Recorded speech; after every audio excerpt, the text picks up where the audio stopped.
Your body reacts to cold water like it's life or death. Not because it's dramatic, but because your nervous system is running a survival program that evolved hundreds of millions of years ago. When cold water hits your skin, your brain doesn't think shower, it thinks danger, possibly drowning, possibly death. And within seconds, it launches one of the fastest chemical responses your body can produce.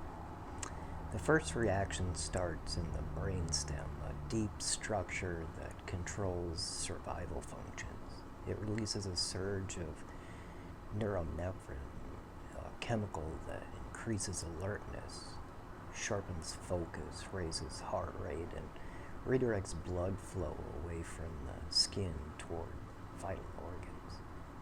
Your blood vessels constrict, your breathing changes instantly.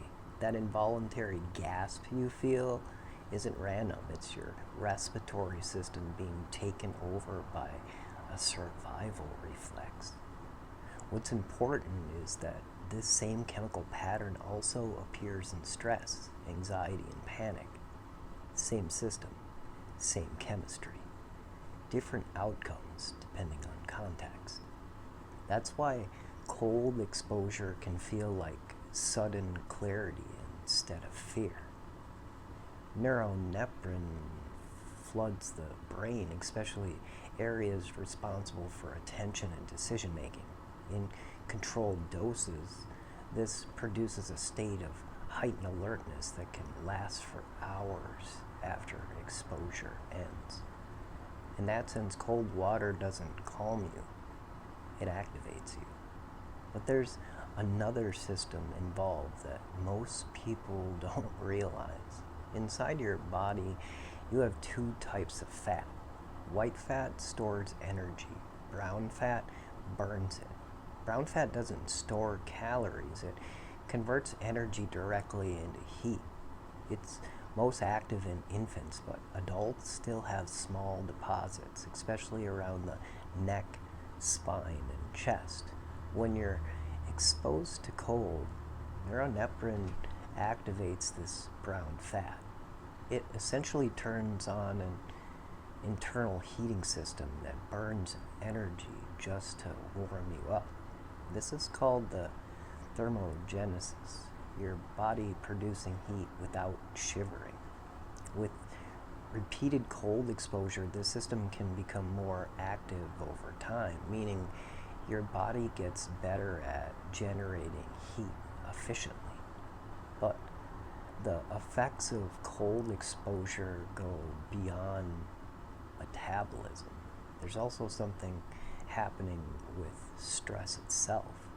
Not all stress is harmful. What damages the body is chronic, unresolvable stress, the kind where your system is constantly activated but never gets closure. Emails, notifications, financial pressure, constant mental load. Your body stays in a low-level emergency state with no finish line. Cold exposure is different. It creates a controlled stress event with a clear beginning, peak, and end.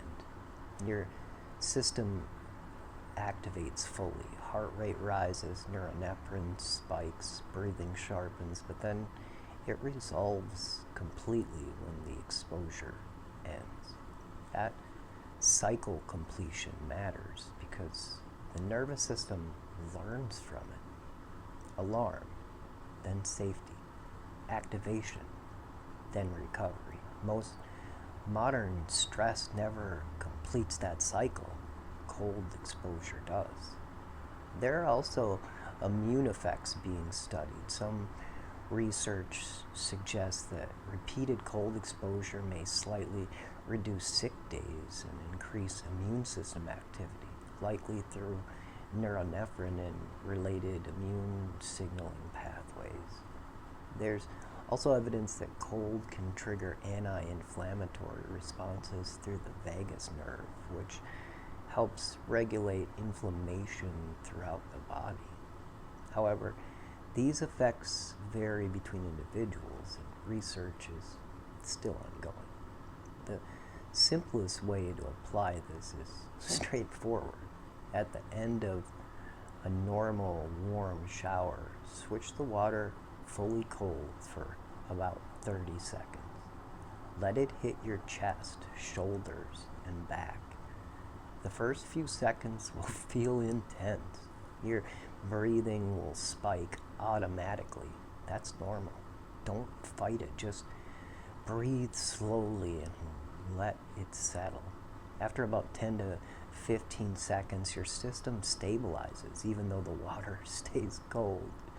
By the end, your nervous system begins shifting from activation into recovery. That transition from stress to calm is the key effect.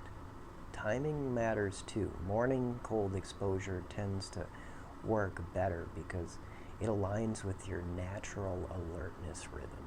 Evening exposure may interfere with sleep for some people due to increased stimulation. And like any stressor, more isn't always better. Even short durations are enough to trigger the response. What matters is, like everything in life, consistency. Because over time, you're not just training your body, you're training your stress response. You're teaching your nervous system that activation can happen and still resolve. That alarm state don't have to stay on forever. And every time you step into that cold water, you're completing a cycle most modern stress never gets the chance to finish. Hit that like button. Let me know in the comments if you've ever tried the cold water, because although it is intense, it is amazing. I've also done the ice bath, so anybody that's done the ice bath routine, let me know in the comments what your experience was. Until next time, remember, we're all in this together. Share this with someone you love. One love.